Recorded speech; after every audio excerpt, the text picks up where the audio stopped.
आपको आपके कर्मों का परिणाम भोगना ही होगा।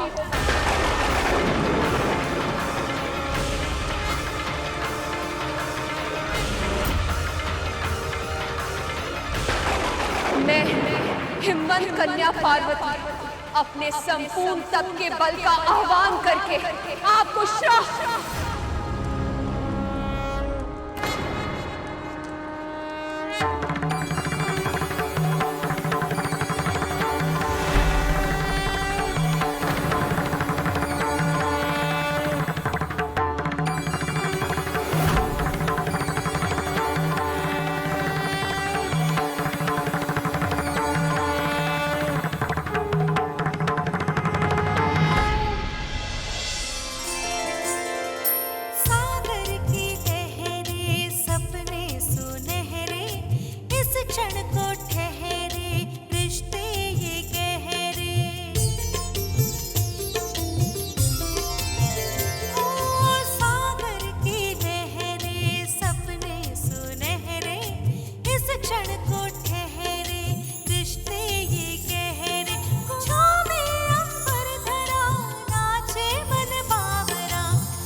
समय अवश्य लगा, पर ये मिलन होकर ही रहा। नारायण नारायण। पुष्पों के सब दल, सरिता की कलकल, मेघों का काजल, अंबर व जल थल।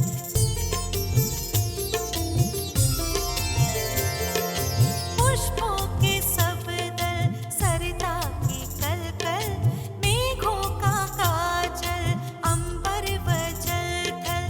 तारे सुनहरे अलहड़। देखिए तो देवराज, वृक्ष और वनस्पतियां सभी झुकते हुए माँ पार्वती और महादेव का अभिवादन कर रहे हैं। मोर, कोयल, सभी पशु पक्षी ऐसे चहक रहे हैं कि जैसे मानो पूरे संसार को उनके मिलन की शुभ सूचना दे रहे हो। आपकी तपस्या सफल हुई देवी। हमारा मिलन विधि का विधान था और आपके कर्मों से ऐसा संभव हो सका।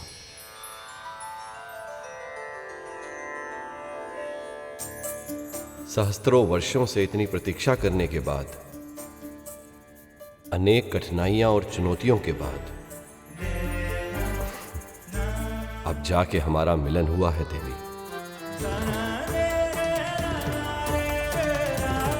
आइए इसे आगे बढ़ाएं। चलिए विवाह रचाएं।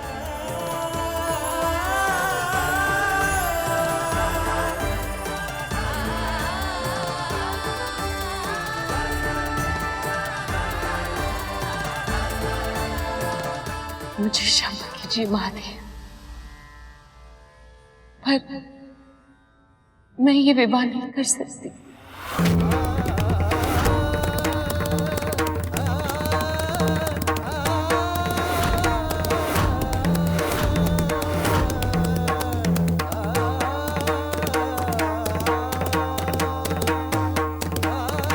अब कौन सी बाधा खड़ी हो गई? माँ पार्वती मना क्यों कर रही हैं? क्या हुआ पार्वती? मैं नहीं मान सकता कि आपको मुझसे विवाह रचाने में रुचि नहीं है। सत्य तो ये है महादेव कि आपको पाने के लिए मैंने घनघोर तपस्या की है। आपको पति के रूप में प्राप्त करना ही मेरे जीवन का लक्ष्य है।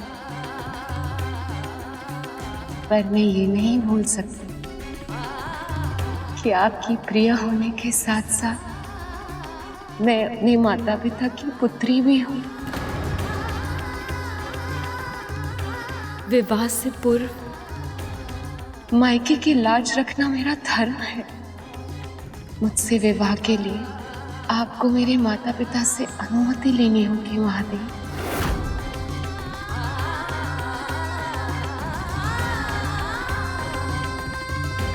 मेरे माता पिता से मेरा हाथ मांगना होगा आपको।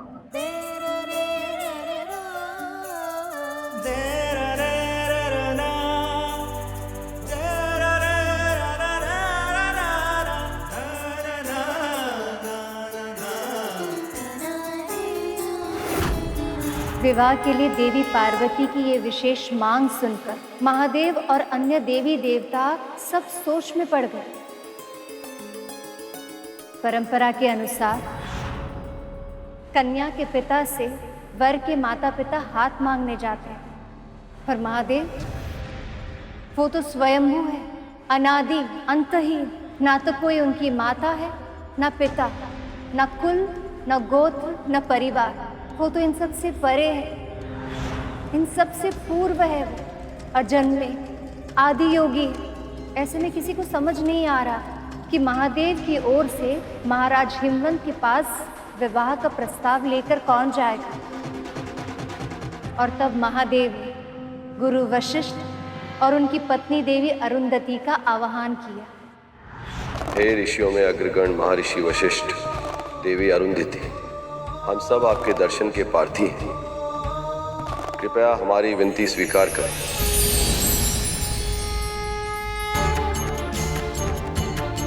आप सब ऋषियों में सर्वप्रथम है महर्षि, सर्वाधिक सम्मानीय है।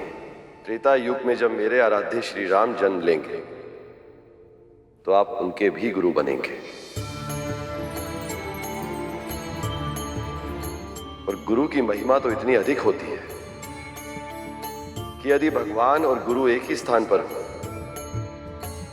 तो गुरु का वंदन भगवान से भी पहले किया जाता है। इसीलिए जिस महत्वपूर्ण दायित्व को निभाने का निवेदन करने के लिए मैंने आपका आह्वान किया है, उसके लिए आपसे अधिक उपयुक्त इस ब्रह्मांड में और कोई नहीं है।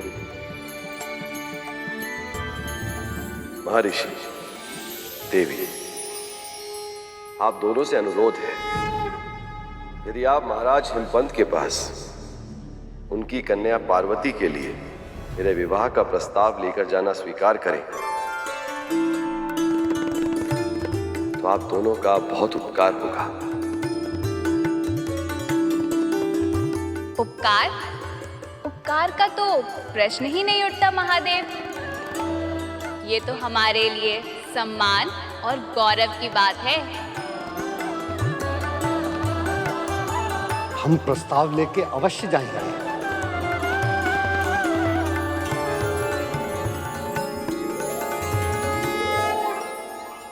प्रेम की अधीरता में हृदय अनेक बार भावुक होकर चुप कर बैठता है, किंतु हमें अपनी पार्वती पर पूर्ण विश्वास है। अपने जीवन साथी के चुनाव का निर्णय सोच समझकर ही लिया होगा। इसलिए मुनिवर, हमारा यह मानना है कि अब इस विवाह में और विलंब नहीं होना चाहिए। आप शीघ्र ही शिवजी की बारात लेकर आइए ताकि हम अपनी पुत्री का कन्यादान करके धन्य हो जाएं। अब शीघ्र ही मेरा मिलन मेरे स्वामी महादेव के संग हो जाएगा और हम सदा सदा के लिए एक हो जाएंगे। महादेव, ब्रह्मदेव, नारायण और सभी देवता, आप सबको बहुत बहुत बधाई। अब शीघ्र ही ये विवाह संपन्न होगा और फिर उसका जन्म होगा जो इस सृष्टि का उद्धार करेगा।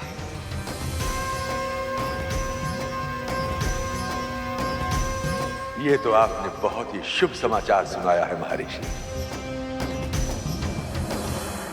मुझे इतनी प्रसन्नता का अनुभव हो रहा है कि समझ ही नहीं आ रहा पांव भूमि पर टिक क्यों नहीं रहे। हम सबकी भी यही अवस्था है श्रृंगी। अब हम शीघ्र ही अपने प्रभु की बारात लेके जाएंगे और माँ को उनके घर वापस लेके आएंगे।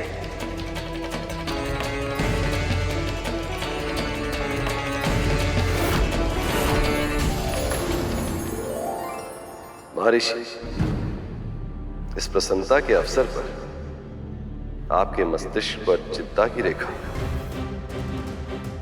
महादेव, यदि मेरे वश में होता मैं ये बात कदापि न कहता। क्या बात है? प्रसन्नता का यह अवसर संकट के बादल साथ लेकर आया।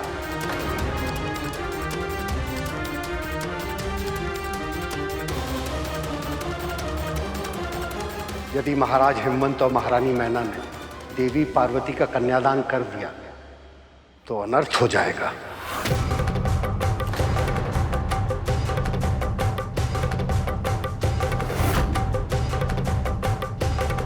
पर महर्षि, आप ऐसा क्यों कह रहे हैं? क्योंकि कन्यादान के पुण्य प्रताप से महाराज और महारानी को अविलंब मोक्ष प्राप्त हो जाएगा। और यदि ऐसा हुआ तो इस संसार से हिमालय लुप्त हो जाएगा।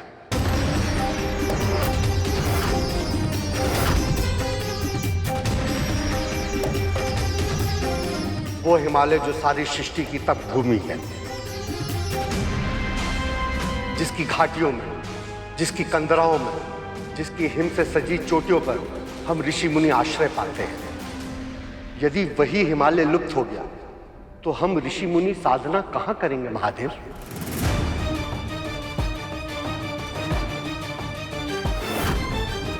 पर महर्षि, उनका कन्यादान करना अति आवश्यक है, अन्यथा विवाह नहीं होगा और उसके बिना तारकासुर के संहारक का जन्म भी नहीं हो पाएगा।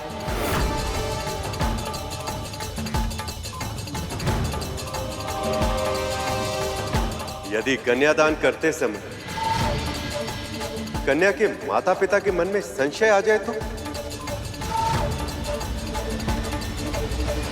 तो उन्हें पूर्ण लाभ नहीं प्राप्त होगा।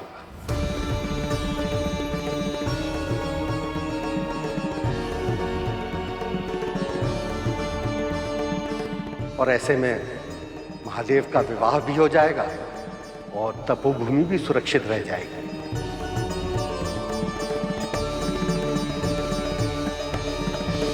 पर यह संशय उनके मन में आएगा कैसे महर्षि?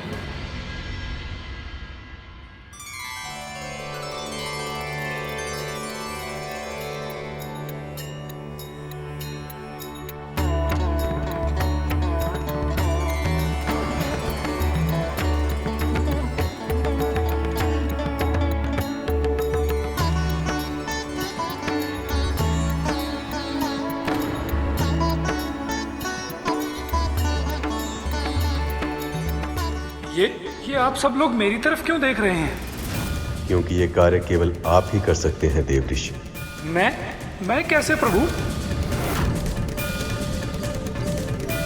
मैं कैसे करूंगा महाराज हिमवंत और महारानी मैना के हृदय में शंका उत्पन्न? यदि ऐसा करने में कहीं मैंने महादेव और पार्वती के मिलन में कोई विघ्न उत्पन्न कर दिया तो? भोजन कक्ष में सब कुछ ठीक चल रहा है ना? जी महाराज। प्रीति भोज में कोई समस्या नहीं आनी चाहिए। जी। स्वागत के लिए फूलों की कमी नहीं होनी चाहिए। जी महाराज। और तुम इधर उधर घूम रहे हो, जलपान की व्यवस्था हो गई है ना? जी महाराज। कमी नहीं होनी चाहिए। जी।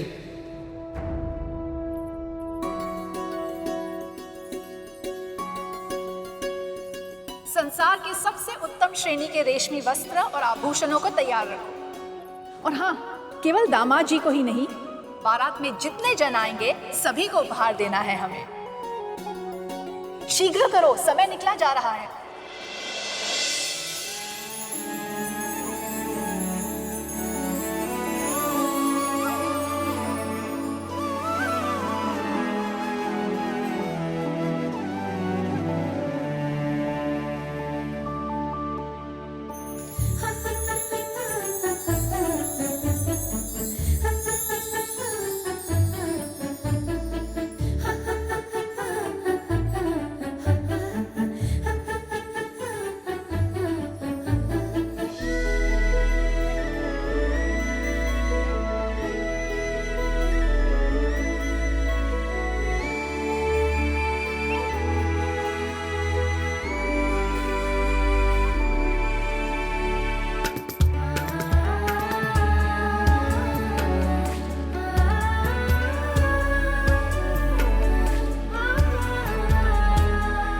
सखी, महादेव आपको देख के तो सारी सद्बुद्ध भूल ही जाएंगे। सद्बुद्ध की बात ही नहीं है जया, आनंद तो तब आएगा जब महादेव चैतन्य अवस्था में ये स्वीकार कर ले कि संसार की सर्वश्रेष्ठ सुंदरी हमारी देवी पार्वती है।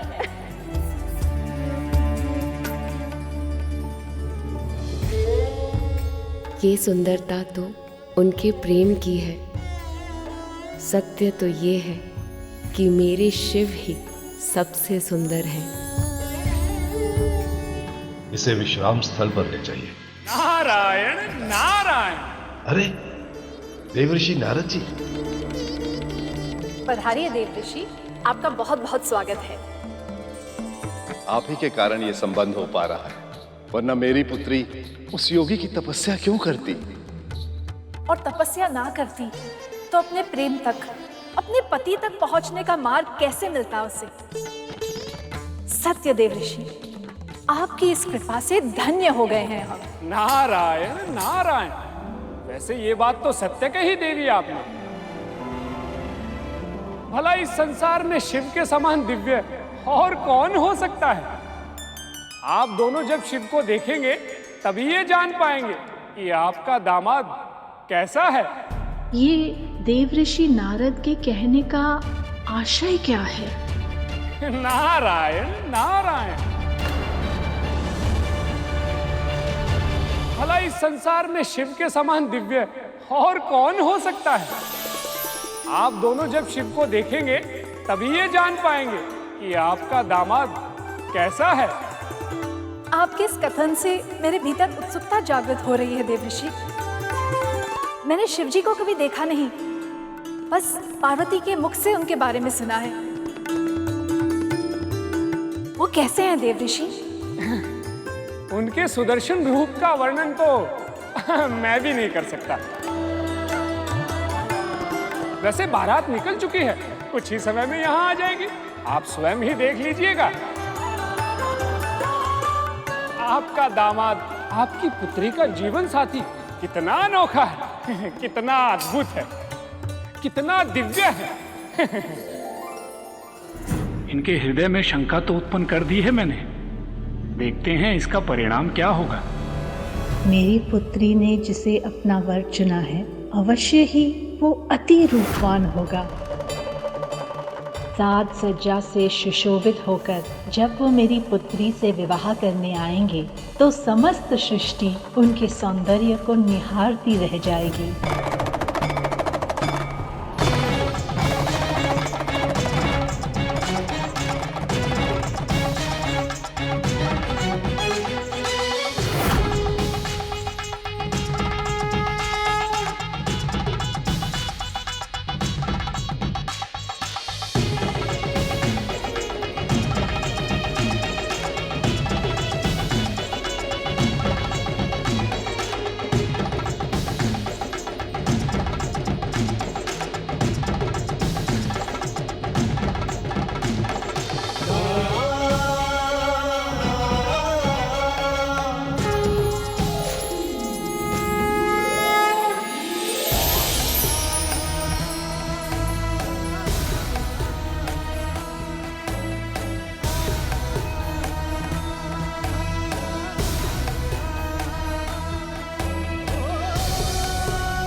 मुझे उस क्षण की प्रतीक्षा है प्रभु, जब आप यहाँ शीघ्र ही बारात लेकर पहुँचेंगे। मैं भी उस क्षण की प्रतीक्षा आतुरता से कर रहा हूँ प्रिय, जब हम सदा सदा के लिए एक हो जाएंगे। आप दोनों जब शिव को देखेंगे तभी ये जान पाएंगे कि आपका दामाद कैसा है। महर्षि नारद के वैसे कहने का क्या आशय था? मैंने तो शिव को कभी नहीं देखा। क्या वो हमारी पुत्री के लिए एक योग्य वर हैं?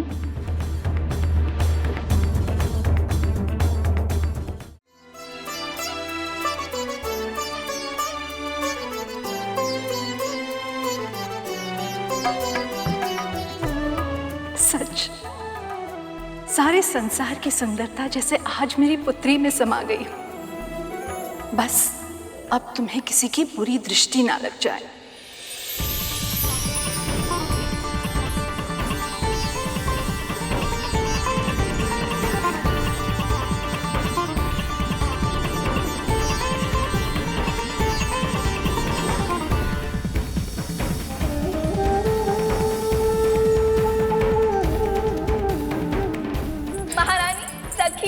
बारात आ गई, बारात आ गई सखी।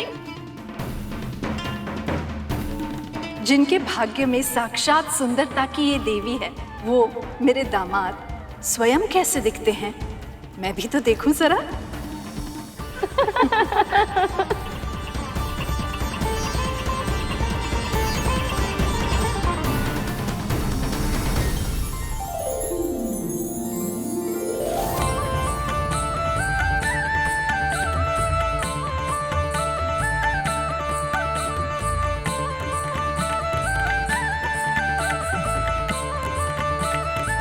आइए आइए महारानी, मैं आपकी ही प्रतीक्षा कर रहा था।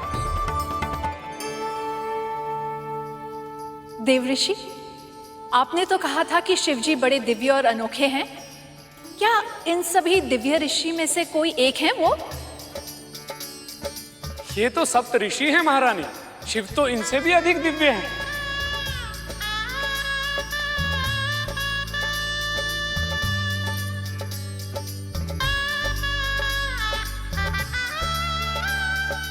क्या वो है शिवजी? नहीं नहीं महारानी, ये तो संसार के संचालक प्रभु श्री नारायण हैं। मेरे प्रभु नारायण नारायण।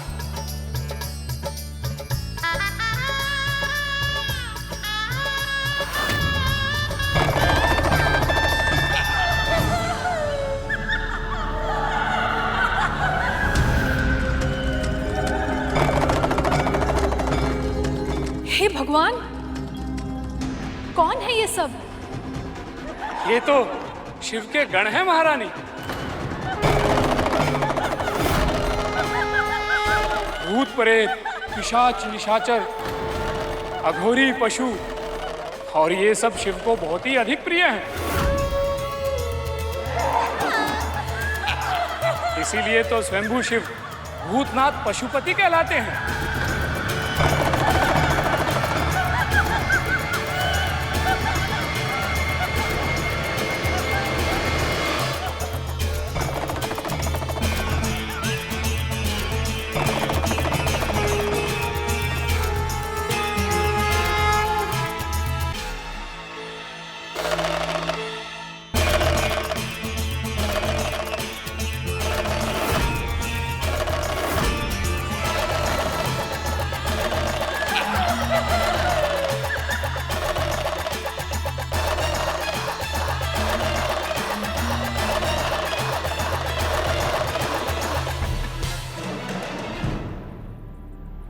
नारायण नारायण, अब की बार आपने सही पहचाना है महारानी। यही है देवों के देव महादेव, यही है शिव, आपके दामाद।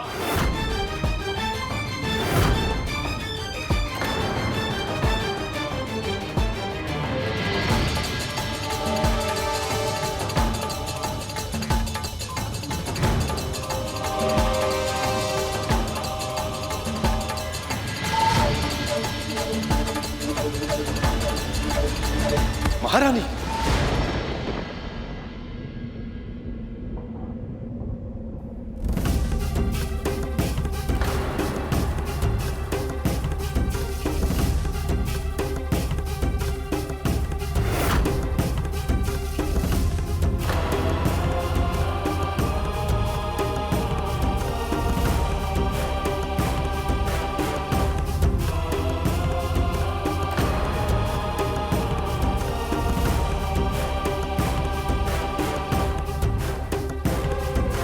महादेव को देखकर महारानी मैना मूर्छित हो गई, साथ ही ये बारात भी रुक गई है।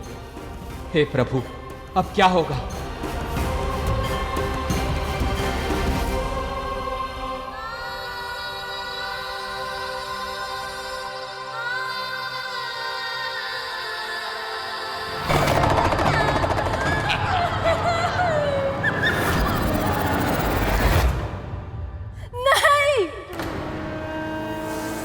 ऐसा होने नहीं दे सकती।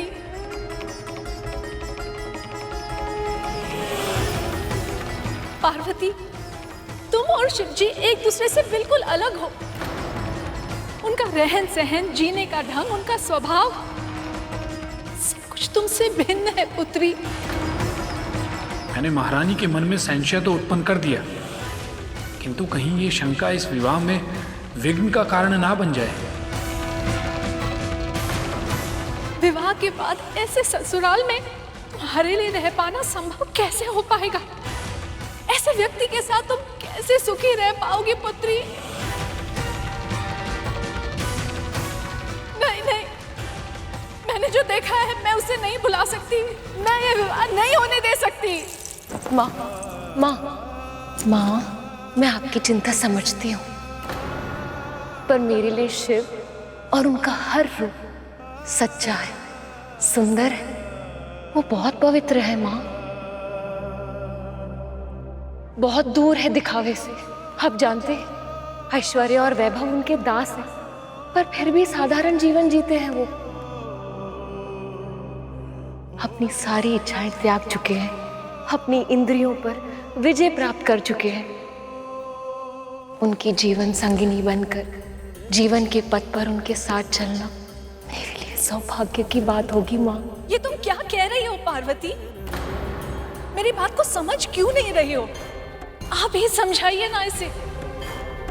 यदि ना समझे ना तो कुछ भी करके किसी भी तरीके से इस विवाह को रोक दीजिए। पर मैं शिव से प्रेम करती हूँ माँ।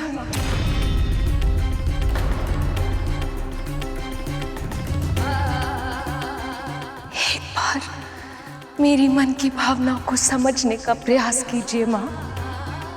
एक बार, सिर्फ एक बार उन्हें मेरी आंखों से देखिए,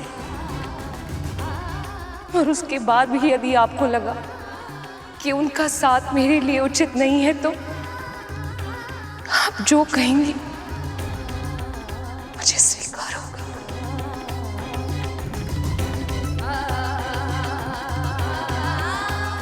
हे महादेव, मेरी माँ आपके इस स्वरूप के दर्शन करने में असमर्थ है, इसीलिए मेरी विनती स्वीकार कीजिए। आँखों को हर्षित करने वाला, मन को सुख देने वाला कामेश्वर रूप धारण कीजिए प्रभु।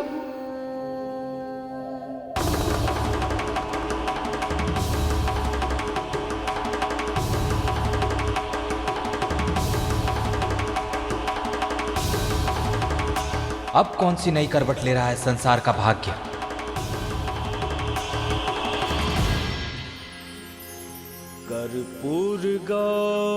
हे महादेव, भोलेनाथ, मेरी माँ की इच्छा का मान रखिएगा प्रभु।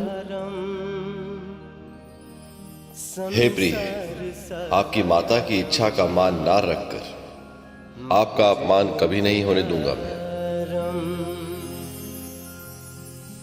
महादेव के उस अति मनमोहक, अति दर्शनीय मुख देखने के बाद उनका स्वागत हुआ।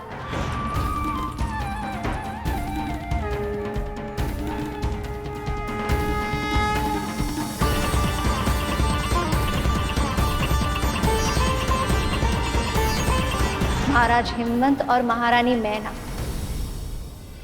इन दोनों ने उनके चरण पखारे।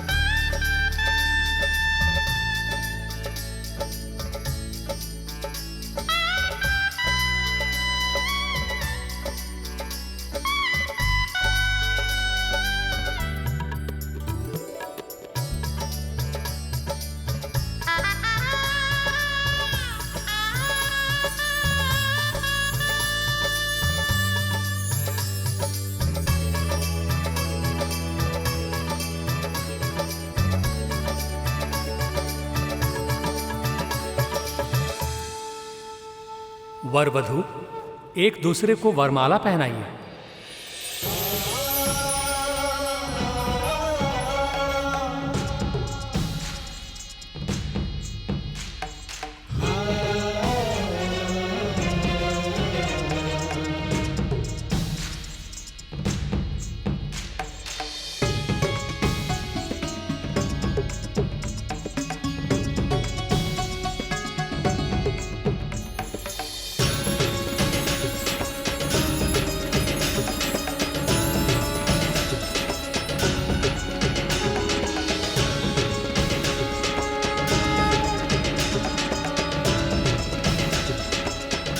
मैं हर पल इस ही क्षण की प्रतीक्षा में व्याकुल रहती थी प्रभु।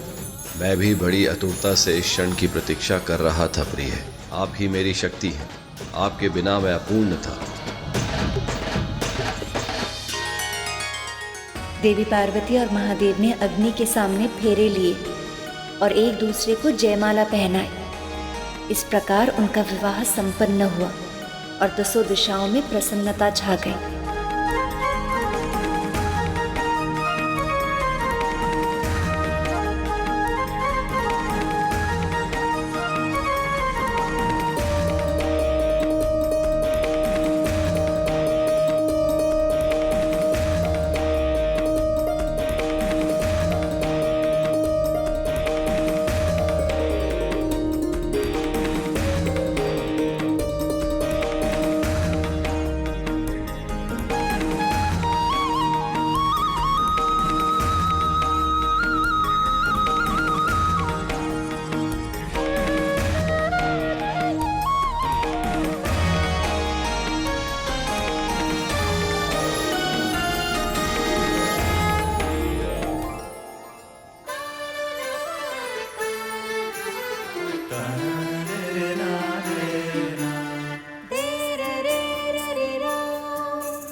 मेरी माँ की इच्छाओं का मान रखकर आपने मेरी भी इच्छाओं का मान रखा।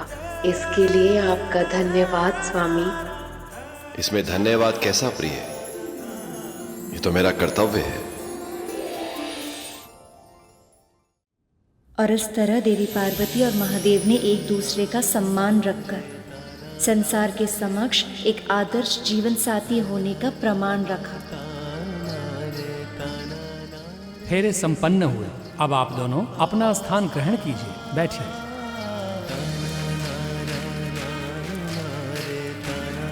कन्यादान के लिए वधू के माता पिता आगे आए।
ये किस चिंतन में आ गए हैं महाराज और महारानी?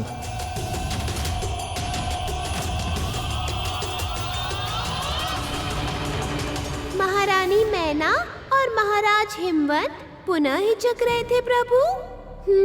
किंतु महादेव से अधिक संपन्न तो तीनों लोकों में कोई नहीं है। तीनों लोकों के स्वामी वो स्वयं ही तो है।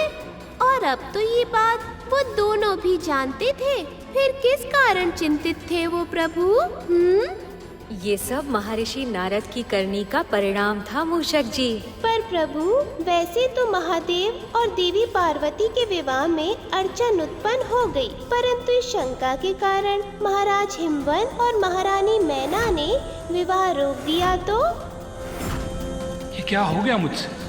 एक अनर्थ रोकने की चाह में मैंने एक नई अड़चन को उत्पन्न कर दिया। हिमालय पर्वत की रक्षा करने हेतु महाराज तथा महारानी के मन में महादेव के लिए शंका तो उत्पन्न कर दी महर्षि नारद ने, पर उन्होंने ये सोचा ही नहीं कि शंका उत्पन्न तो शीघ्र हो जाती है, किंतु उस शंका से मुक्त होने में हृदय को बहुत समय लग जाता है।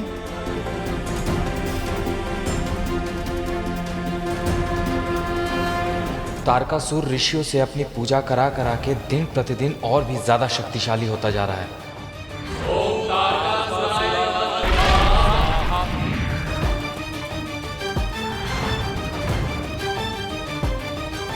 यदि इस विवाह में और विलंब हुआ तो तारकासुर खुद को इतना शक्तिशाली बना लेगा कि उसे रोकना असंभव हो जाएगा।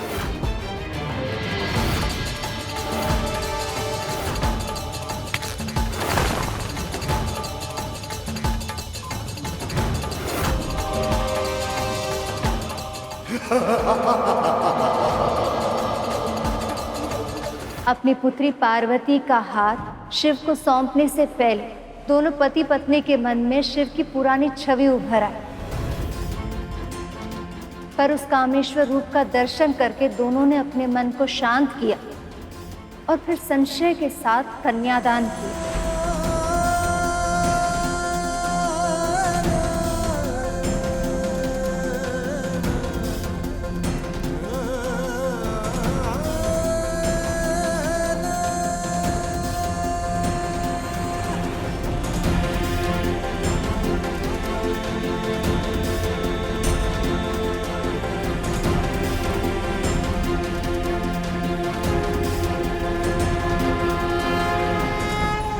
और इस तरह देवी के ब्रह्मचारिणी रूप की कथा पूरी हुई। पार्वती को तपस्या के प्रभाव से महादेव मिले और उनका विवाह हुआ। देवी ब्रह्मचारिणी की पूजा करने वाले भक्त जीवन में सुख का आनंद लेते हैं और फिर मोक्ष को प्राप्त होते हैं। इस कथा का सार यही है कि जिसका मन जीवन की कठिन परिस्थितियों में भी अपने लक्ष्य से नहीं भटकता, उसे सफलता अवश्य मिलती। ये कथा सुनकर मेरे मन में ये विश्वास जागृत हो गया है कि हमारा पुत्र भी अवश्य ही लौट आएगा, और वो भी अतिशीघ्र।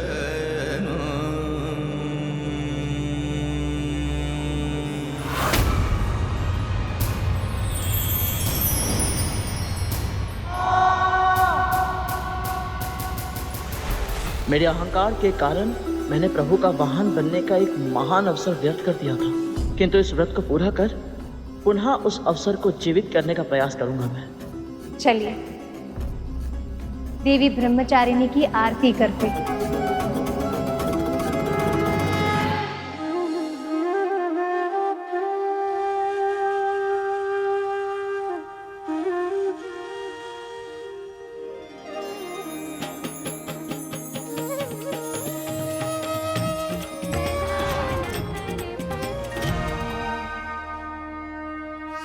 अपने संकल्प पर अडिग रहकर तुमने दूसरे दिन का व्रत भी पूरा कर लिया है।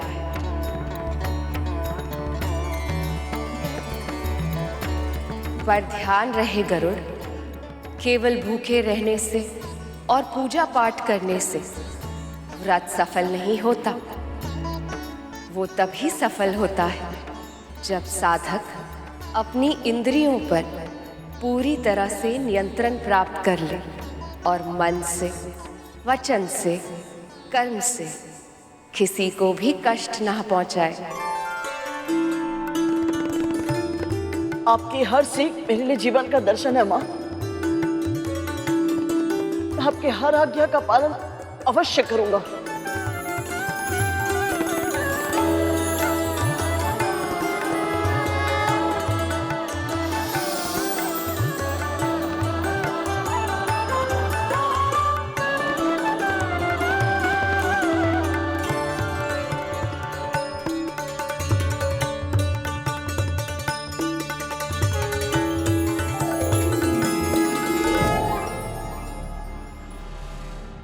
क्या हुआ श्रीमान?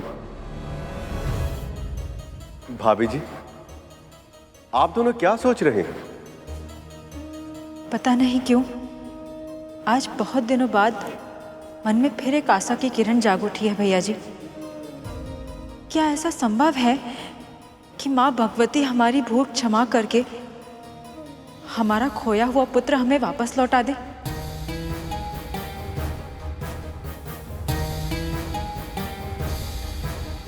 पता था हमको।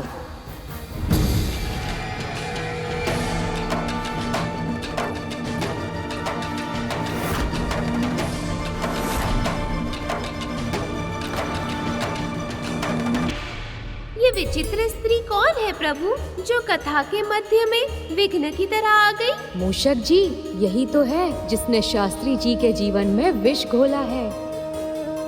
किंतु इन्हें ये ज्ञात नहीं है कि इस बार इनका सामना मेरे मामा श्री प्रभु विष्णु और मामी श्री महालक्ष्मी से हुआ है।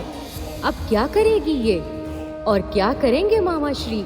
ये देखने में बहुत आनंद आएगा। दीदी, दीदी आप, दीदी प्रणाम। खुश रहो। कितने बरस हो गए पर आप दोनों से भूले नहीं ना अभी तक।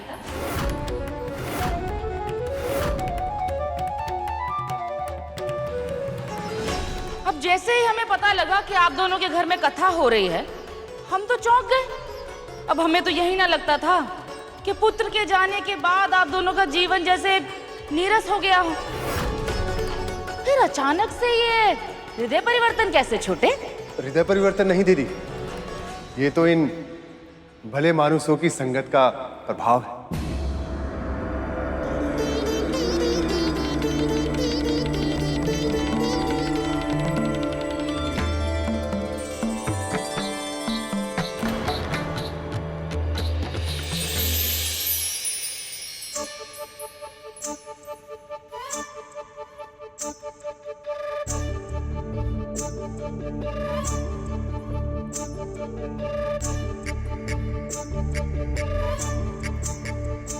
अरे प्रभु, ये स्त्री तो विचित्र ही है।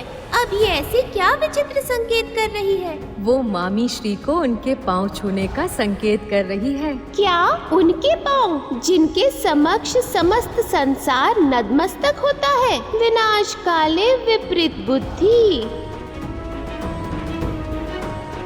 अरे शिष्टाचार नहीं है क्या? चरण छूइए बहू।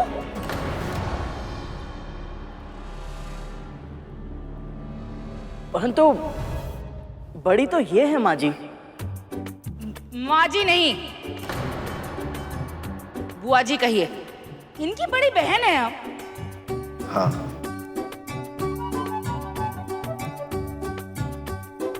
बड़ी तो ये लग नहीं रही है।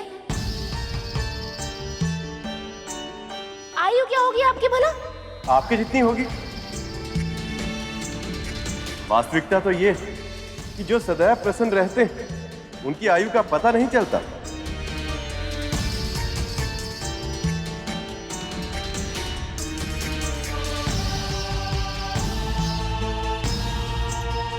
वैसे आप कौन हैं? अब पहचानेंगे कैसे? परिचय तो दिए नहीं ना आप। जी, मैं कांता और ये मेरे पति और वो इनके शिष्य सुपर्ण। हम सब ने यहाँ तीर्थ के लिए आए।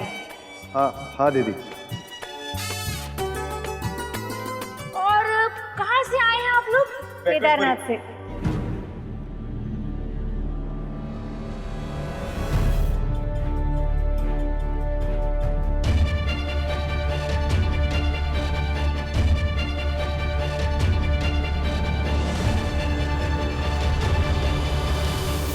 ये क्या प्रभु, माता लक्ष्मी और प्रभु विष्णु तो फंस गए। ये तो होना ही था।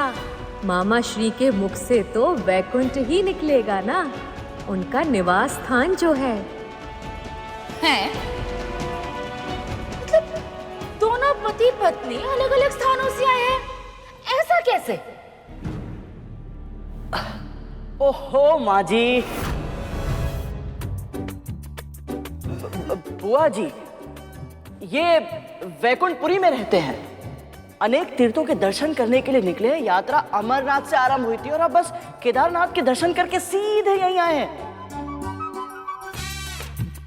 आपके गिरजापुर विंध्याचल के आंचल में।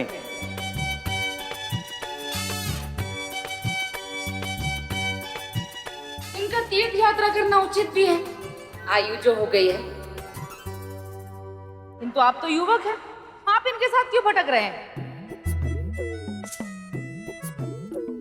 अरे विवाह कीजिए, घर गृहस्थी बसाइए। आप सही कह रही है बुआ जी, परंतु मैं अपना पूरा जीवन हरि की भक्ति में समर्पित करना चाहता हूँ।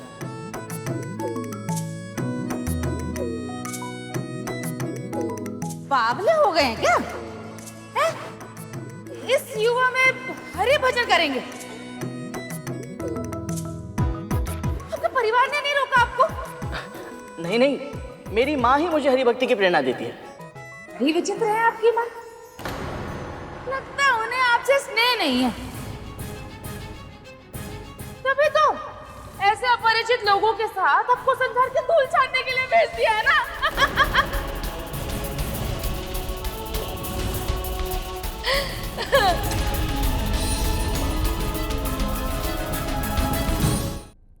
दीदी, आप भी आते ही क्या प्रश्नोत्तर में लग गई?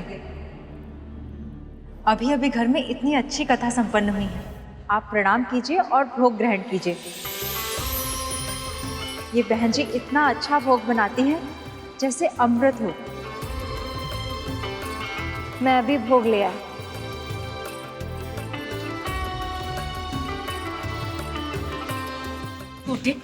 तुम भी बड़े विचित्र कार्य करते हो।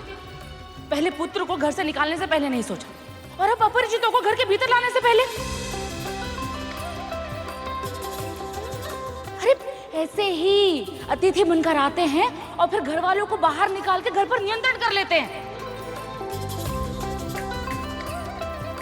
ऐसा नहीं है, वो बहुत अच्छे लोग हैं, बहुत ही धार्मिक लोग हैं माँ भगवती की कृपा से, और बहुत अच्छी अच्छी बातें भी करते हैं। वही तो कह रही हूँ मैं, जो अधिक अच्छी अधिक मीठी बातें करते हैं वही नींद में आपका सब कुछ लूट कर ले जाए तो क्या कीजिएगा भला?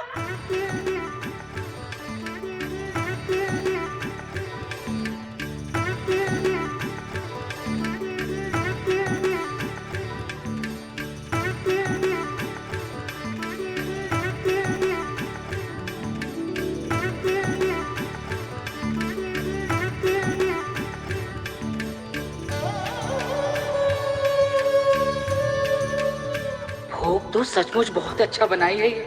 अब तो जब तक ये सब चले नहीं जाते हम यही रहेंगे। इनके हाथ के बने व्यंजन भी खाएंगे और दृष्टि भी रखेंगे इन पर। बहन जी, अब हम चलते हैं। आइए।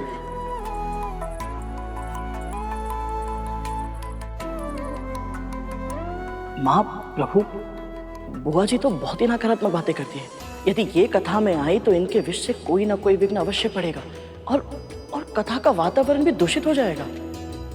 यही तो तुम्हारे संकल्प की परीक्षा है गुरु।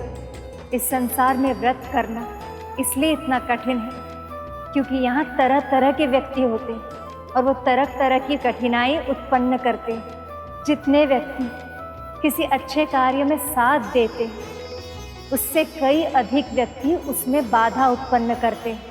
इसलिए गुरु, तुम्हें तुम्हारी संकल्प शक्ति को दृढ़ करना होगा और सारी चुनौतियों को पार करके अपनी लक्ष्य को प्राप्त करना होगा।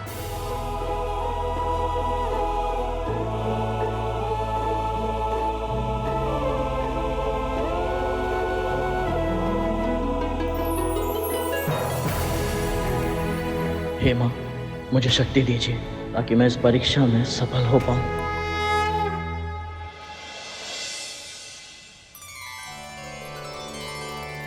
जय माँ भगवती,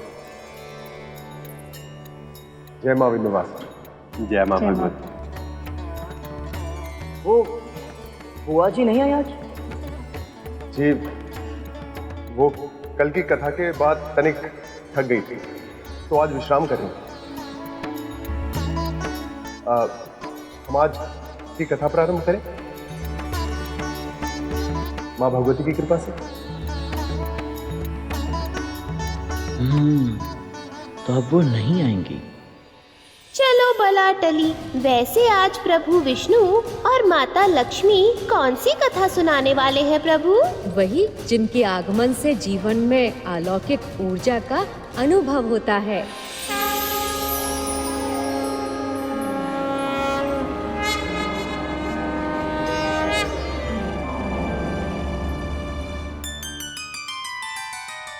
विश्राम तो हम तब करेंगे जब कोई करने दे। तो भोर से खिटपिट हो रही है और अब ये शंख की ध्वनि।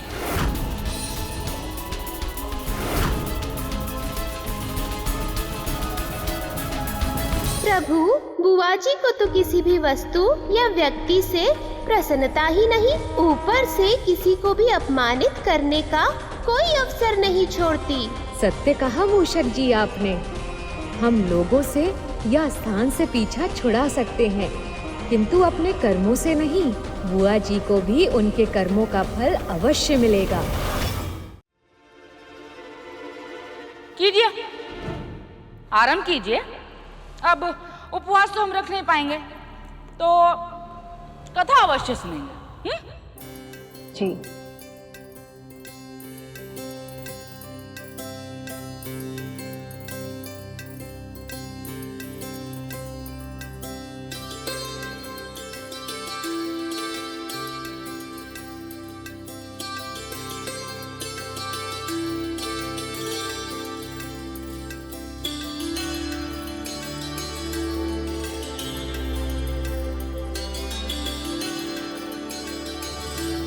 देवी का तीसरा रूप है देवी चंद्रघंटा।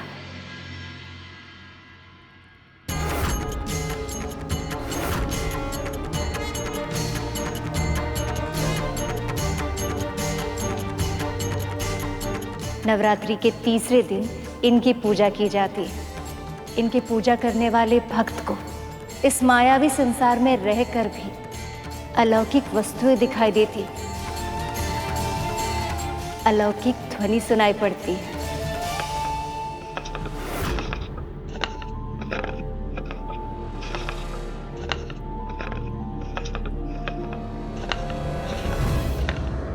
माँ, श्री माता के इस रूप की उत्पत्ति कैसे हुई थी माँ?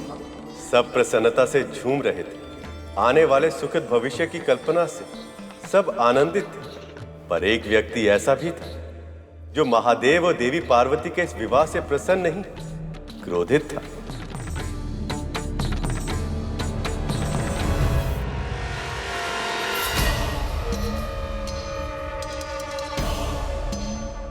महादेव शिव और मां पार्वती की, महादेव शिव और मां पार्वती की, महादेव शिव और मां पार्वती की, महादेव शिव और मां पार्वती की, महादेव शिव और मां पार्वती की, महादेव शिव और मां पार्वती की। ये कैसी ध्वनि है? ये हो क्या रहा है? असुरराज, जो कन्या शिव की तपस्या कर रही थी उसने तपस्या पूरी कर ली असुरराज, और शिव ने भी उसके साथ विवाह कर लिया। ये हमारे लिए संकट का संकेत है असुरराज। आज विवाह हो गया है, कल पुत्र भी हो सकता है। नहीं होगा, मैं होने ही नहीं दूंगा। भले ही उन दोनों का विवाह हो गया हो, परंतु उनका मिलन अधूरा ही रहेगा।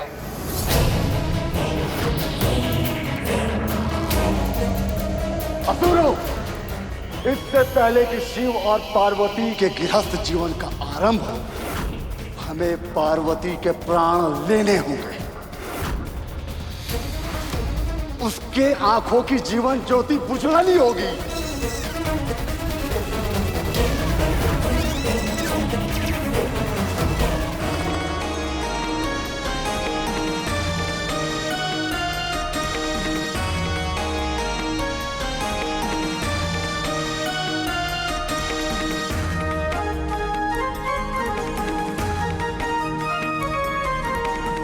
अरे देवतागण, आप लोग रुक क्यों गए? भीतर चलिए ना। माँ, आप दोनों थक गए होंगे, हम सब फिर आएंगे आपके दर्शन करने।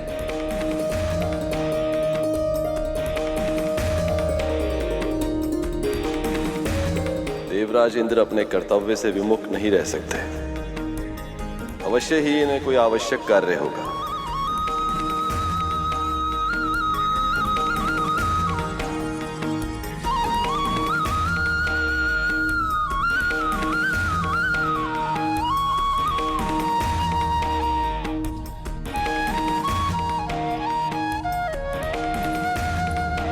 ठहरिए माँ, आपके प्रवेश से पहले हमें तैयारी करनी होगी।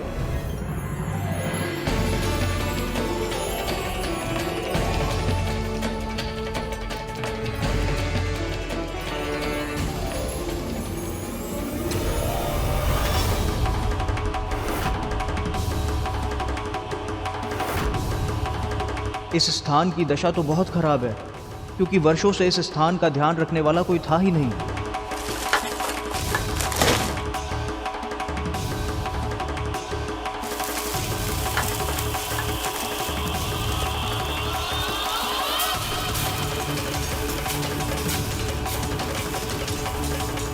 अरे माँ की आरती।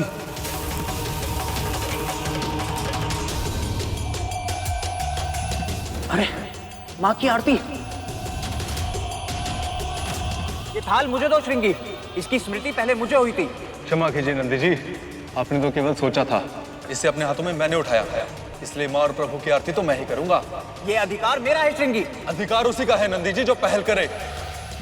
मुझे दो थाली। मैं करूंगा आरती। मैं करूंगा। आरती का थाल मैंने तैयार किया है। तुम छोड़ो थाल। मुझे दो थाल। मैं करूंगा आरती, मुझे दो। मुझे दो।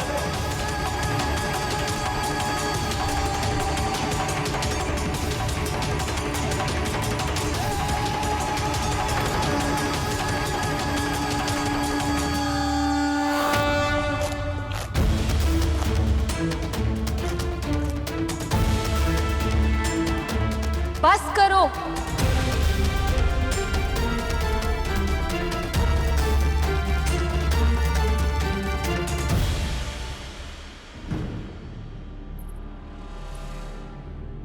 ऐसे संभाला जाता है घर? इस ढंग से रहते हो तुम सब?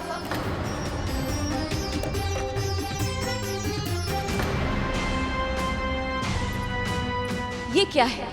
बिना पका हुआ भोजन खाना अच्छा नहीं होता, पता है ना? कम से कम इतना तो पता होगा कि स्वच्छता में ही ईश्वरत्व का माध्यम है।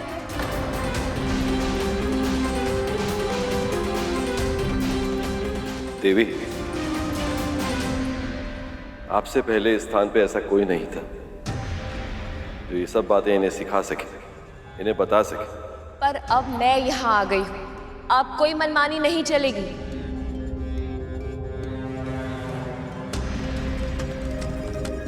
अब मैं कुछ नियम बनाऊं और उन नियमों का सभी को पालन करना होगा, समझ गए?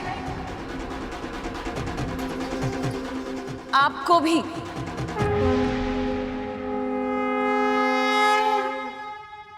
अब जाइए, बाहर जाइए, और जब तक भीतर प्रवेश करने के लिए ना कहा जाए कोई भी भीतर नहीं आएगा, समझ गए?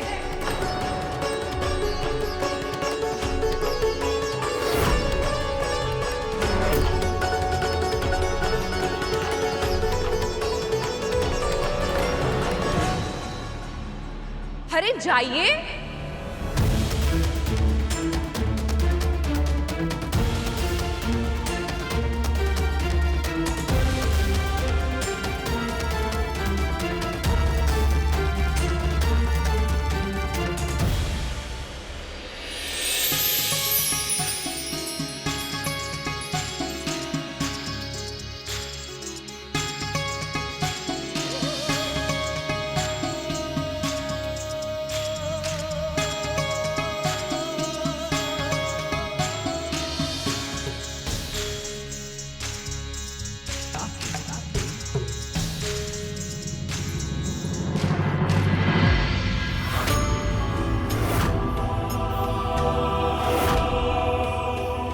कहाँ से आरंभ करूं?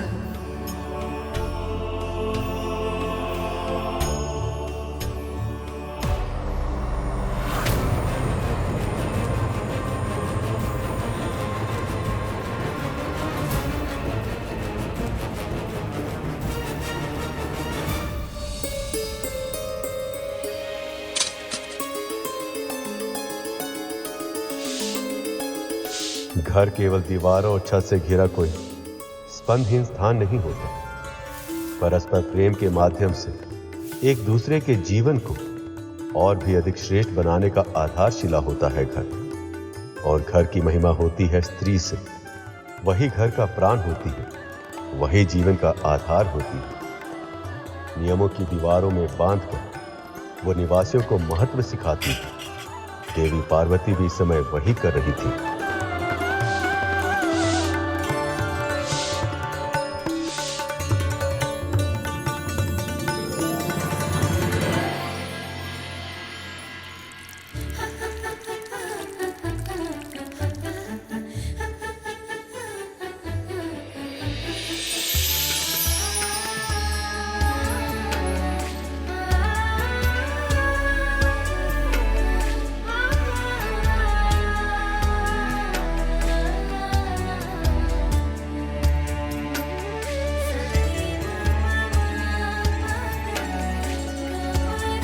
एक और देवी पार्वती अपने घर को संवारने में लगी थी, तो दूसरी ओर तारकासुर के भेजे हुए असुर बहुत ही तीव्र गति से कैलाश की ओर बढ़ रहे थे। चलो असुरों, वो स्त्री जिससे महादेव ने विवाह किया है वो कैलाश में ही होगी।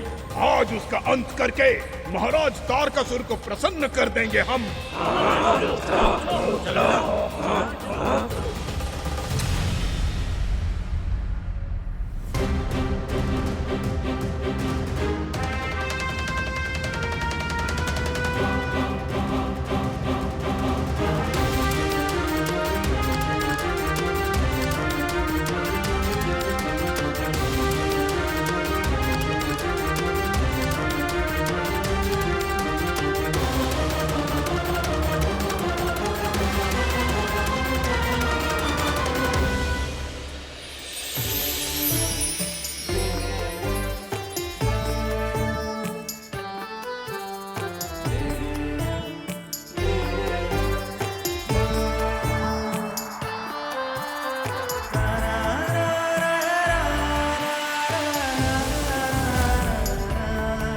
कितनी अच्छी खुशबू आ रही है।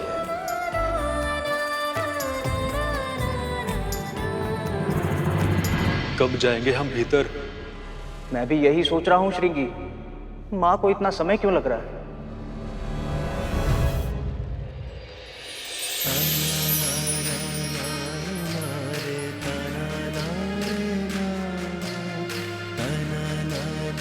प्रभु आप?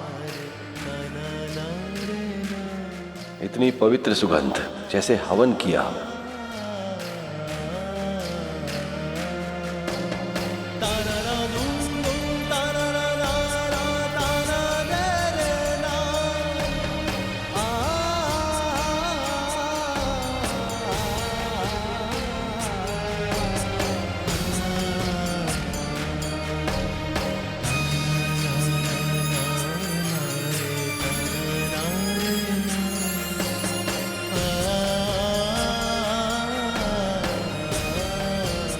श्रृंगी, लगता है वो स्थान हमारे लिए है। वो देखो, हमारे वाद्य यंत्र। अवश्य ही वो स्थान हम सबके लिए ही है। प्रभु, आज से पहले केवल ये पर्वत था, किंतु अब ये घर लग रहा है। ये तो होना ही था नंदी। इस स्थान को घर बनाने वाली जो आ गई, इस घर की स्वामिनी जो आ गई। बस बस बस, बहुत हुई प्रशंसा। घर स्वच्छ हो गया है। आप लोग भी हाथ मुंह धोकर स्वच्छ हो जाइए, फिर साथ में बैठकर भोजन करेंगे।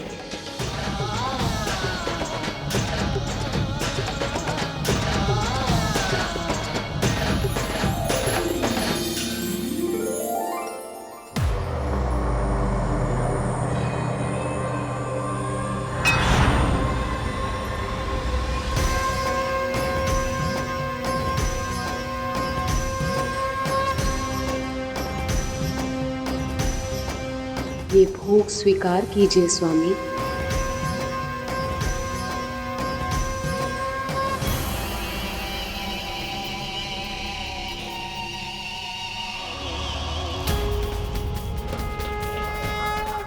यही सही समय है आक्रमण करने के लिए। प्रभु, सारे असुर तो माता पार्वती के प्राण लेने के लिए आतुर थे, तो फिर किसने उनके प्राण बचाए? आगे क्या हुआ बताइए ना। मूषक जी, उन्हें कोई क्या बचाएगा, जिनके होने से इस निर्जीव संसार में जीवन आया। जो शिव की शक्ति हैं, उन्हें कोई कैसे हानि पहुंचा सकता था?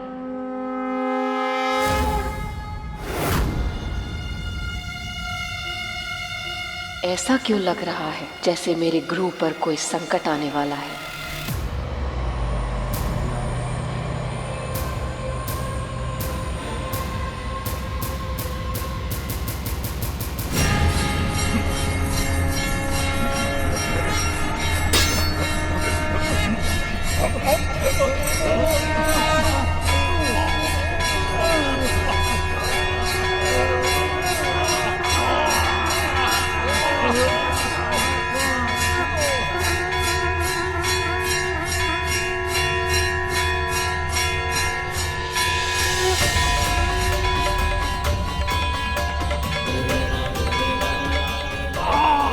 कैसा स्वर है ये?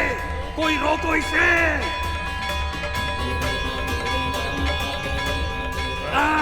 कैसी शक्ति है ये? बिना अस्त्र शस्त्र के ही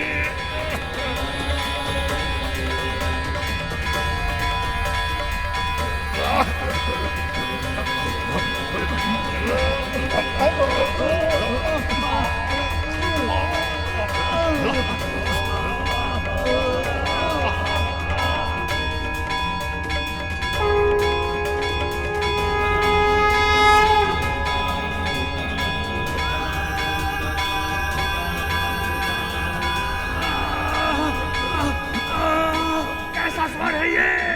कोई रोको इसे!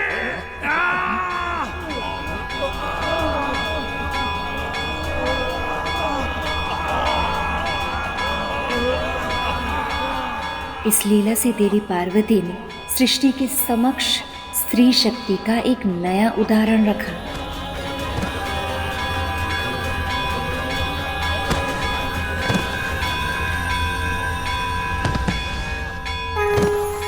देवी पार्वती का ये रूप इस बात का चिन्ह है कि जो भी स्त्री प्रतिदिन संध्या आरती के पश्चात अपने निवास स्थान पे घंटा बजाएगी, उसके घर से दुख, रोग और समस्त बुरी शक्तियां दूर हो जाएंगी।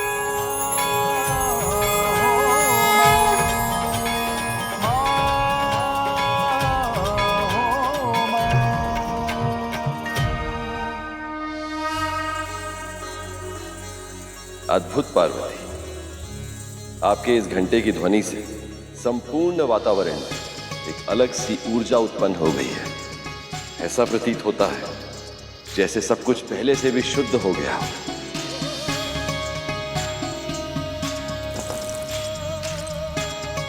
जो स्त्रियां सुबह और संध्या के समय ऐसे ही घर स्वच्छ करके भोग लगाकर घंटा बजाएंगी, उनके घर बुराई कभी प्रवेश नहीं करेगी।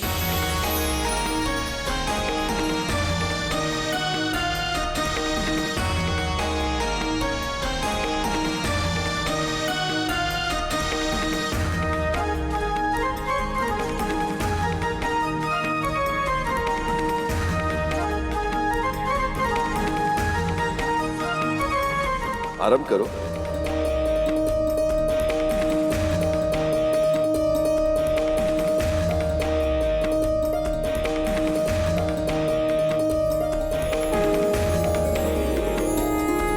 माँ, इससे अधिक उत्तम भोजन तो हमने आज तक कभी नहीं खाया।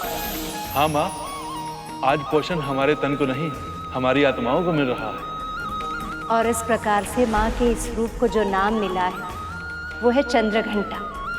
श्री माता का ये रूप परम कल्याणकारी और शांतिदायक है। इनका ध्यान करने वाले साधक को पृथ्वीलोक में सुख और परलोक में सद्गति प्राप्त होती है। जिस प्रकार देवी पार्वती ने अपने घर को सजाया था, संवारा था, वैसे ही अपने घर का ध्यान रखना हर स्त्री का दायित्व है। जो स्त्री नित्य कर्मों के साथ साथ विशेष अवसरों पर किए जाने वाले विशेष कर्मों के साथ अपने परिवार का ध्यान रखती है, उस स्त्री के घर में सुख और समृद्धि का वास होता है। पर जो स्त्री अपने घर का त्याग करती है, अपने दायित्व से उदासीन होकर दूसरों के घर में ताक झाक करे, अपने वचनों और कर्मों से नकारात्मकता फैलाती है, वो स्त्री न केवल अपने लिए बल्कि अपने पूरे परिवार के लिए अनिष्ट का आमंत्रण देती है। कथा देवी की और वचन अपने। आप क्या कहना चाह रही हैं मैं अच्छे से समझती हूँ।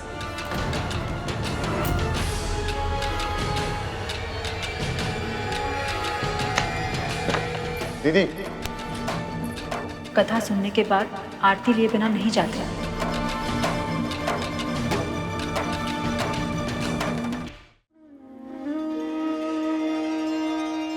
पिंड जज प्रवरारूढ़ा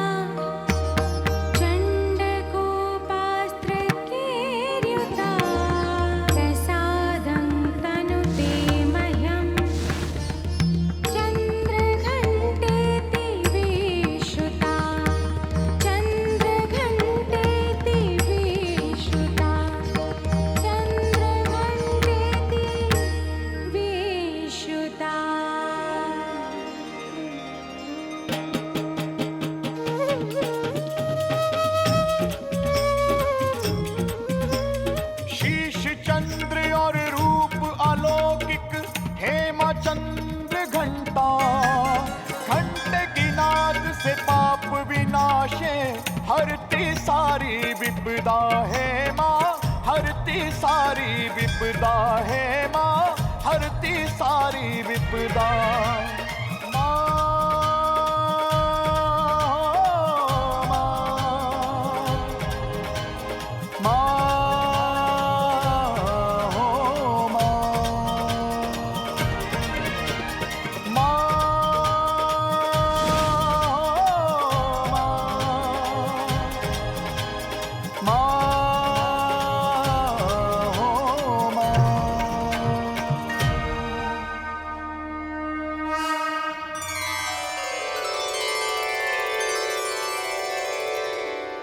मैं आप सभी से प्रसन्न हूं।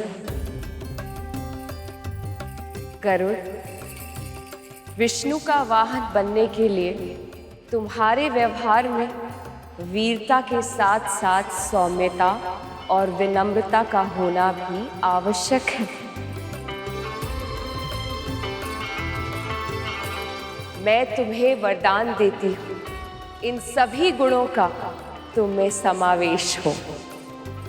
आपका बहुत बहुत आभार, धन्यवाद माँ।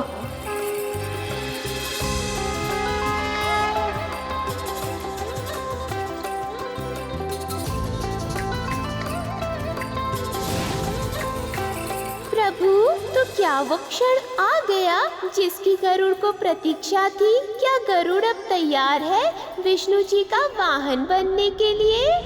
ये तो गरुड़ पर निर्भर करता है कि इस कथा के संपन्न होने के पूर्व वो स्वयं को इस योग्य बना पाएगा या नहीं। वैसे समय के पूर्व और भाग्य से अधिक किसी को कुछ भी नहीं मिलता। अब देखना ये है कि क्या श्री हरि कृपा से गरुड़ अपना भाग्य बदल पाएगा।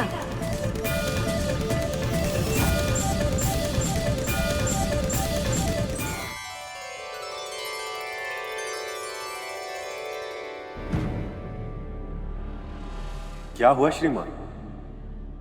आपकी आंखों में आंसू? आज आरती के समय बहुत ही अलग अनुभव हुआ भैया जी। बहुत ही अच्छी खुशबू थी, जैसा आप बताए थे ना कैलाश पर्वत पर, बिल्कुल वैसी ही।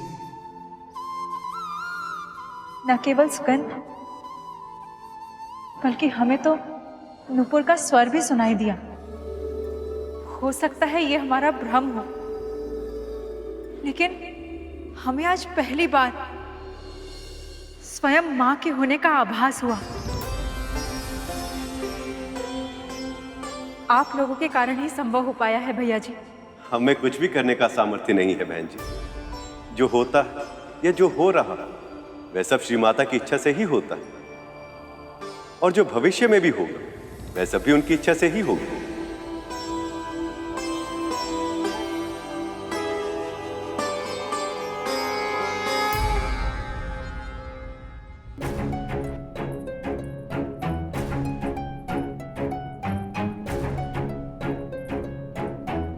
बहुत हुआ भैया, अब आप उन तीनों से छुट्टी पाइए। ऐसा क्यों कहिए जीजी? वो तो बड़े भले प्राणी। उनकी धर्म पत्नी हमें चिढ़ा रही थी और आप अपनी दीदी का अपमान होते हुए देखते रहे। कुछ कहा भी नहीं, उन्हें रोका भी नहीं। शांत हो जाइए दीदी, इस तरह से बिना बात के बखेड़ा खड़ा करना उचित नहीं ना है। हम अभी अभी पूजा से लौटे हैं, क्लेश करना सही नहीं है। वाह, देख रहे हैं भैया, जिन अतिथियों को आपने अपने घर में पनाह दी है उन्हीं के लिए हमारी भौजाई हमें आपकी दीदी को कड़वी बातें सुना रही है। बस यही देखना शेष था। 2-4 दिन में वो लोग इतने सगे हो गए कि आपने हमें ही पराया कर दिया। ऐसा नहीं है दीदी। ये मत भूलिए कि आपका पुत्र नहीं है जो आपका हालचाल पूछेगा। जो है बस हम ही हैं। हम ही हैं जो आपके सुख दुख में साथ रहेंगे। पुत्र तो आपका अग्नि देने भी नहीं आएगा। कीजिए दीदी।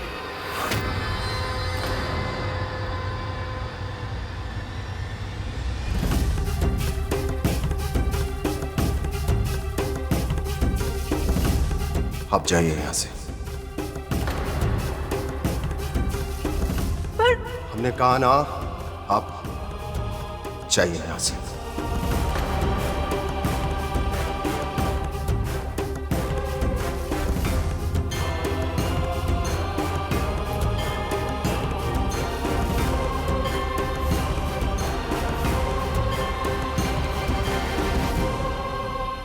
आपको जब तक यहां रहना है, आप आनंद से रहिए दीदी। परंतु आपसे हाथ जोड़कर हमारी विनती है कि हमारे पुत्र के बारे में कोई बात मत कीजिए।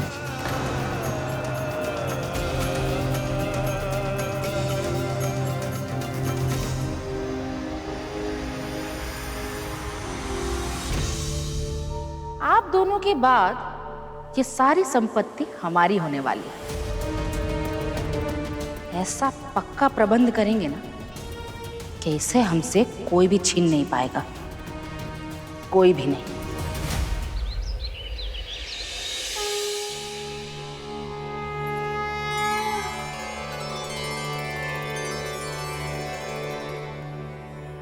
जय मां भगवती। आज तो आप दोनों समय से तनिक पहले ही आ गए। आप कथा ही इतनी अच्छी सुनाते हैं, आज प्रतीक्षा में कब सिर उठ गए पता ही नहीं चला। आपसे कथा सुनते सुनते कुछ समय के लिए हम अपने सारे कष्ट, सारे दुख भूल जाते हैं। बहुत शांति मिलती है मन को। बहन, सब ठीक तो है? हाँ हाँ, सब ठीक ही है। आइए ना, कथा प्रारंभ करते हैं। बुआ जी नहीं आई आज? वो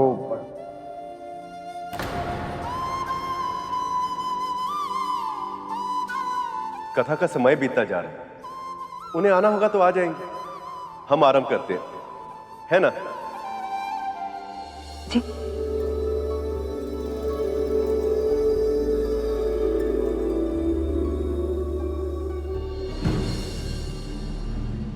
बहुत ही तीव्र भूख लगी है।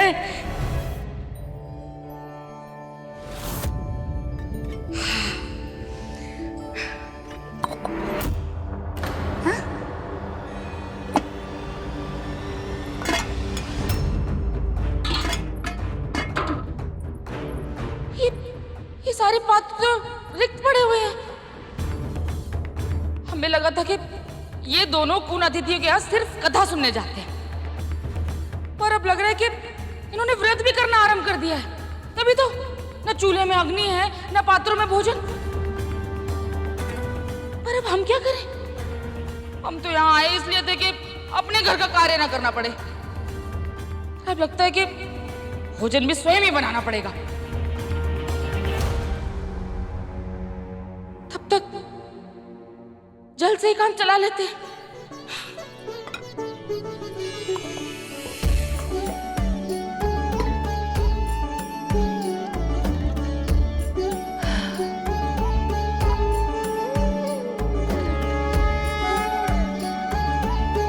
देवी पार्वती के कैलाश में आने के बाद सब कुछ बदल गया था। उनकी देख रेख में सब कुछ सुंदर और सुव्यवस्थित हो गया।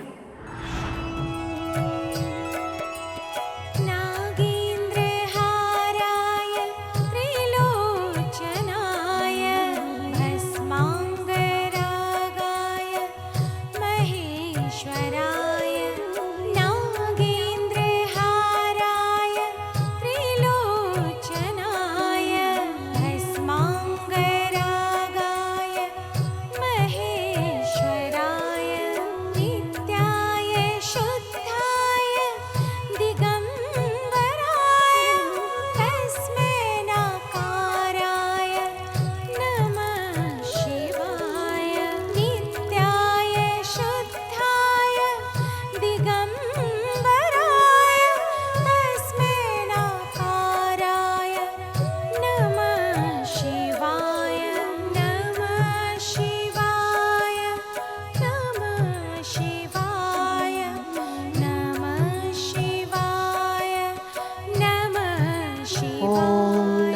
शिवाय, ओम नमः शिवाय, ओम नमः शिवाय।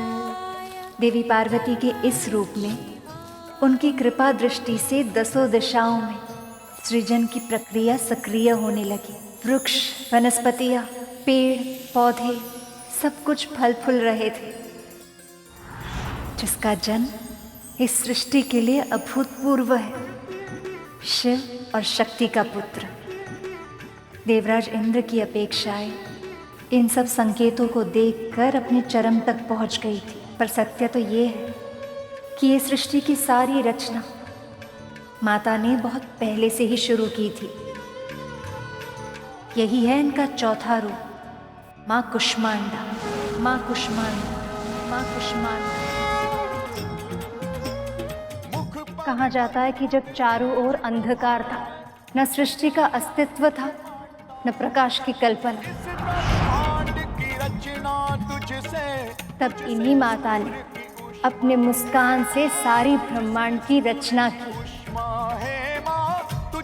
इसीलिए इन्हें सृष्टि की आदि स्वरूपा या आदि शक्ति के नाम से भी जाना जाता है।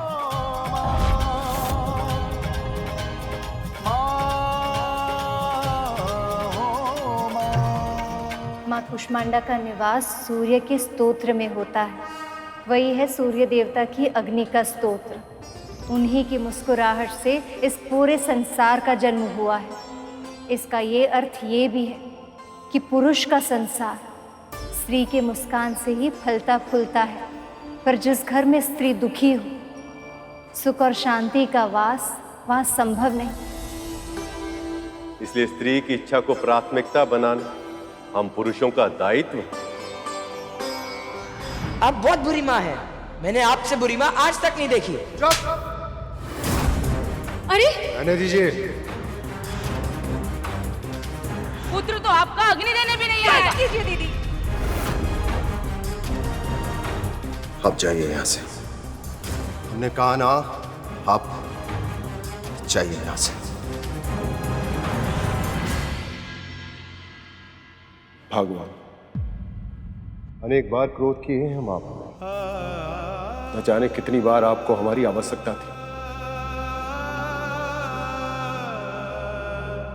न जाने कितनी बार आपका साथ भी नहीं दिया।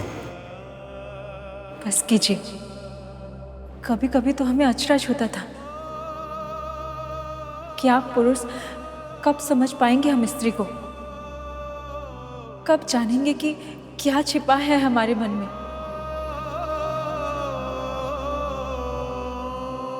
भले ही देर लग गई,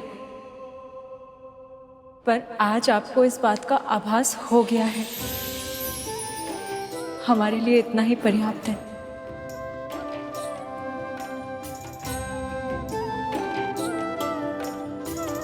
चलिए हम सब मिलकर माँ कुष्मांडा की आरती करते हैं।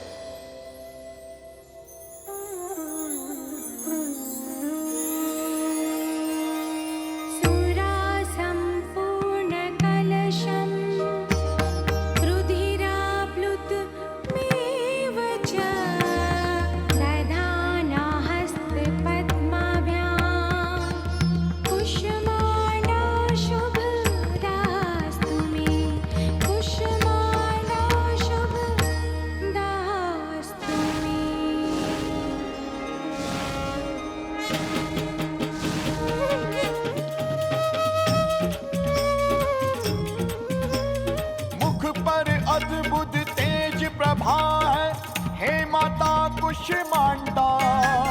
इस ब्रह्मांड की रचना तुझसे सूर्य की ऊष्मा है माँ, तुझसे सूर्य की ऊष्मा है माँ, तुझसे सूर्य की ऊष्मा।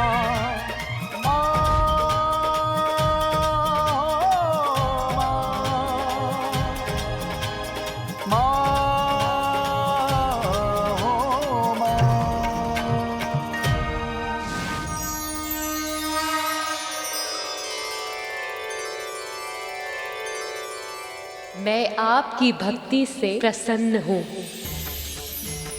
आप सदैव रोग और शोक से मुक्त रहेंगे।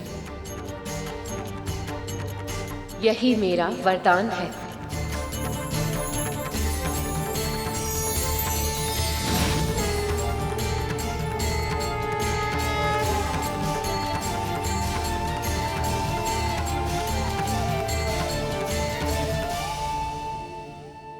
भगवान,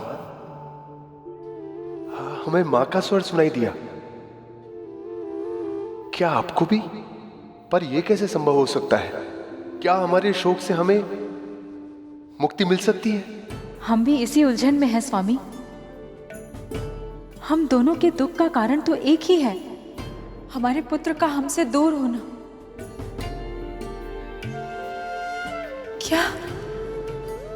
क्या सच में हमारा दुख दूर हो सकता है स्वामी?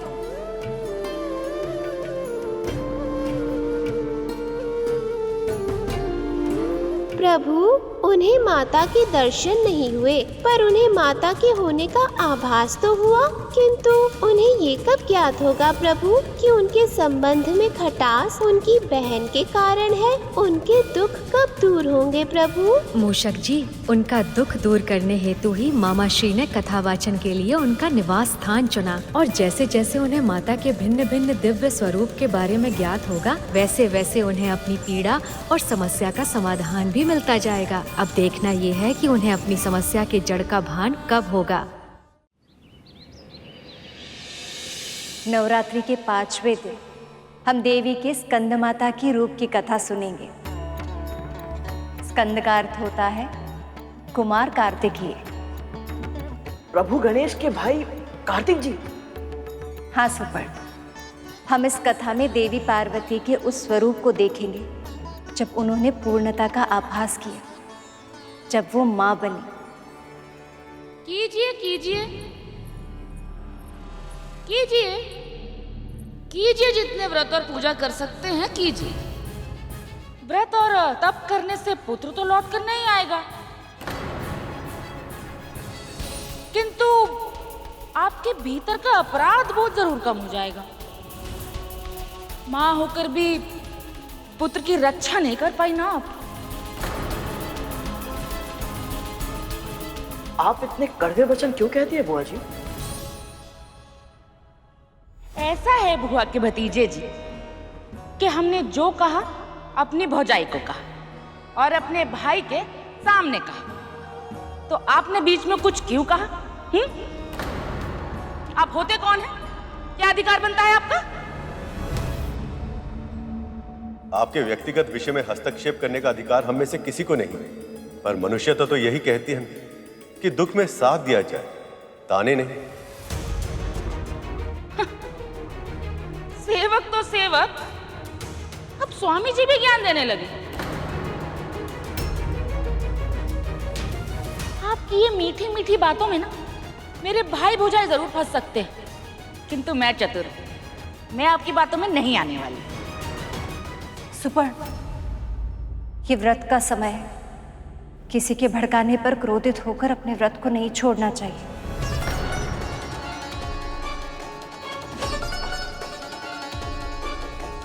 दीदी, यहाँ सब बिना बाधा और व्यवधान के कथा सुनने आए हैं। यदि आपको कथा सुननी है तो यहाँ ठहरिए, अन्यथा आप जाकर विश्राम करें।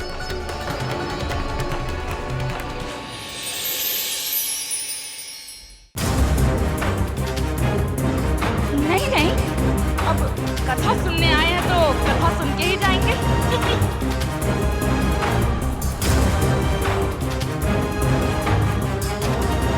आरंभ करते हैं मां भगवती की कृपा से।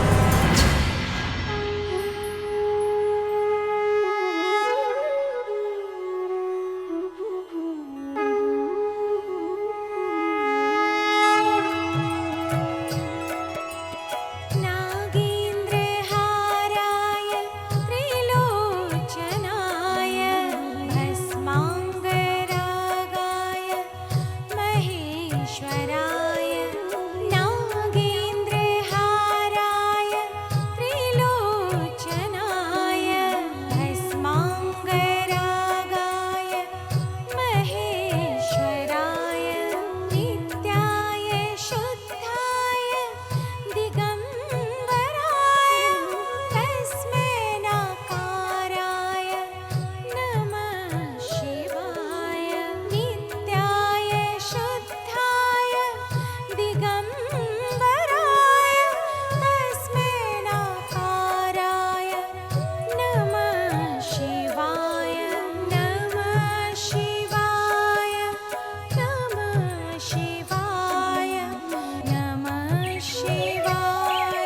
जिन्हें देखकर मुझे मातृत्व की भावना क्यों अनुभव हो रही है?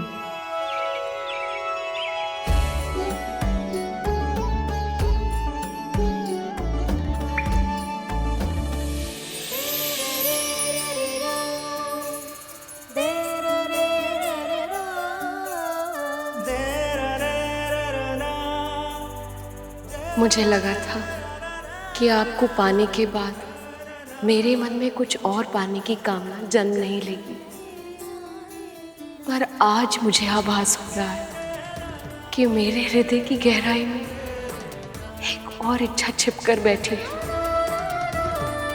उसे भी पूरी कर दीजिए महादेव।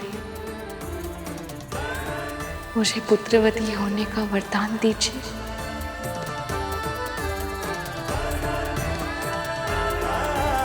तथास्तु।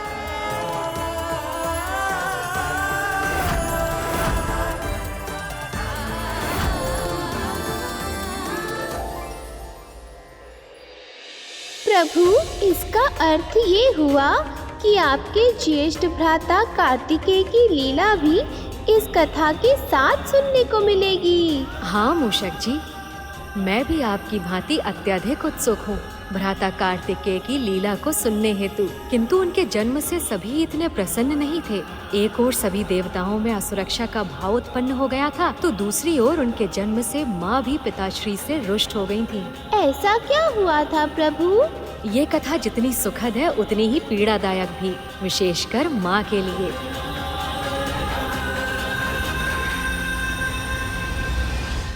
पक्षीराज गरुड़ के साहस भरे कारनामे देखने के लिए चैनल को सब्सक्राइब करें और साथ ही बेल आइकॉन दबाना न भूलें।